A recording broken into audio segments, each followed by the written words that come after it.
এই মুহূর্তে যে খবরের দিকে নজর রাখবো, ফাঁকা বাড়িতে সিলিন্ডার বিস্ফোরণ এমনটাই ঘটেছে বলে জানা যাচ্ছে। নরেন্দ্রপুরে এই ঘটনাটি ঘটেছে। ফাঁকা বাড়িতে সিলিন্ডার বিস্ফোরণে উড়ে গিয়েছে ঘরের চাল, এমনটা জানা যাচ্ছে। নরেন্দ্রপুরে এই ঘটনা ঘটেছে। এলাকায় আতঙ্কের ছায়া। ফাঁকা বাড়িতে সিলিন্ডার বিস্ফোরণ কিভাবে হলো তা নিয়ে প্রশ্ন উঠছে। নরেন্দ্রপুরে এই ঘটনায় এলাকায় চাঞ্চল্য ছড়িয়েছে। ফাঁকা বাড়িতে সিলিন্ডার বিস্ফোরণ, কিভাবে এই ঘটনা ঘটলো তা নিয়ে কিন্তু ইতিমধ্যেই এলাকায় চাঞ্চল্য ছড়িয়েছে।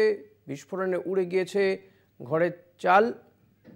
ফাঁকা বাড়িতে সিলিন্ডার বিস্ফোরণ, বাড়ির চাল উড়ে যায় বিস্ফোরণের জেরে। যে ছবি আমরা দেখাচ্ছি আপনাদের, লণ্ডভণ্ড পরিস্থিতি। দমকলের চেষ্টায় আগুন নিয়ন্ত্রণে এসেছে নরেন্দ্রপুর থানার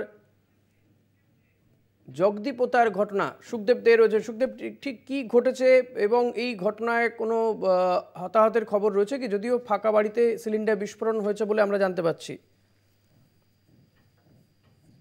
সুখদেব, শোনা যাচ্ছে?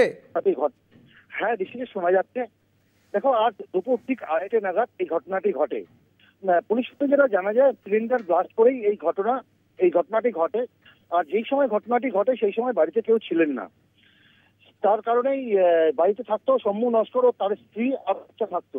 আজ সকালে আত্মীয়ের বাড়িতে যায় তারা।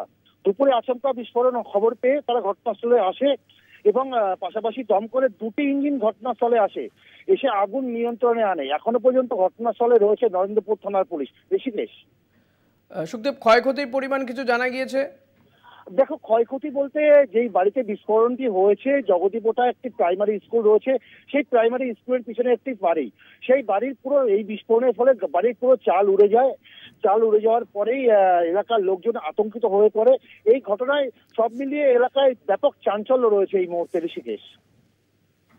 সুখদেব, এই ফাঁকা বাড়ি, সেখানে সিলিন্ডার, হঠাৎ করে সিলিন্ডার বিস্ফোরণের ঘটনা ঘটলো, কিভাবে ঘটতে পারে এই বিস্ফোরণ? পুলিশের কি অনুমান? দেখো, পুলিশের যে অনুমান, পুলিশ বিষয়টি খতিয়ে দেখছে। খতিয়ে দেখার পরেই পুলিশের তরফ থেকে স্পষ্ট করা হবে।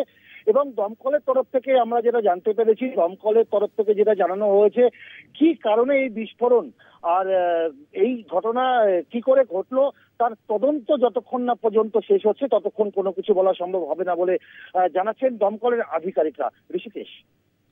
ধন্যবাদ সুখদেব। কথা বলছিলাম প্রতিনিধি সুখদেব দের সঙ্গে। ফাঁকা বাড়িতে সিলিন্ডার বিস্ফোরণ, নরেন্দ্রপুর থানা এলাকার ঘটনা। দমকলের 2টি ইঞ্জিনের চেষ্টায় আগুন নিয়ন্ত্রণে আসে, যদিও বাড়িতে সেই সময় কেউ ছিলেন না। ফলত হতাহতের কোনো খবর নেই, কিন্তু বাড়িটি একেবারে তছনছ হয়ে গিয়েছে। যে ছবি আমরা দেখতে পাচ্ছি, আগুন ধরে যায়। দমকলের 2টি ইঞ্জিন গিয়ে আগুন নিয়ন্ত্রণে নিয়ে আসে।